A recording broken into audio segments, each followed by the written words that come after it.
repentance, change of mind o payment of sin. Ang pinakapopular na turo pagdating sa repentance ay kailangan daw ang araw-araw na pagsisisi dahil araw-araw ang tao ay nagkakasala, pwedeng magkasala sa salita, sa pagtingin at sa pag-iisip. Ang repentance sa kanila ay kapatawaran ng kasalanang nagagawa. Ganito ang turo ng karamihan.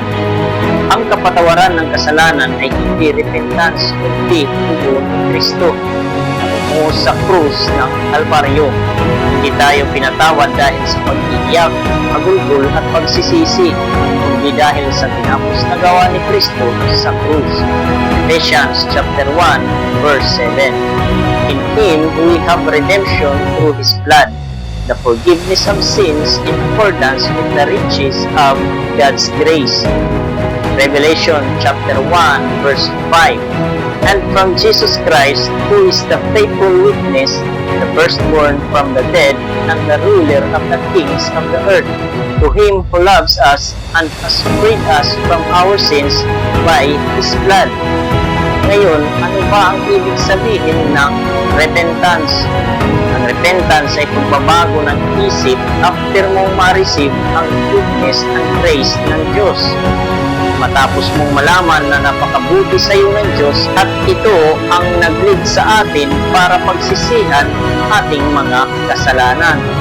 Ayon sa Romans chapter 2 verse 4, or do you show contempt for the riches of His kindness, forbearance, and patience, not realizing that God's kindness is intended to lead you to repentance? Ang Greek word ng repentance ay metanoia, meaning a change of mind and a change of heart and purpose. Kaya't pag naisip mo na napakabuti ng Diyos sa iyo, kahit di ka karapat-dapat mahalin, dito nagbago ang ating isip at puso natin, nabago rin ang ating pamumuhay. Ang repentance din ay tugon ng tao dahil sa biyaya ng Diyos. Ang biyaya ng Diyos ang niligtaan tungo sa bagong buhay. Titus chapter 2 verse 11 to 12. For the grace of God has appeared that offers salvation to all people. It teaches us to say no to ungodliness and worldly passions, and to live self-controlled, upright, and godly lives in this present age.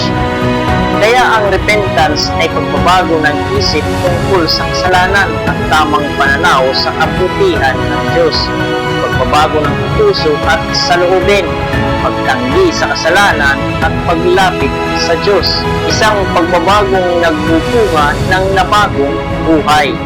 At ang pagsisisi ay dahil sa biyaya ng Diyos na tinanggap natin, kung hindi dahil sa kabutihan ng Diyos, hindi mababago ang isip, puso at pamumuhay natin.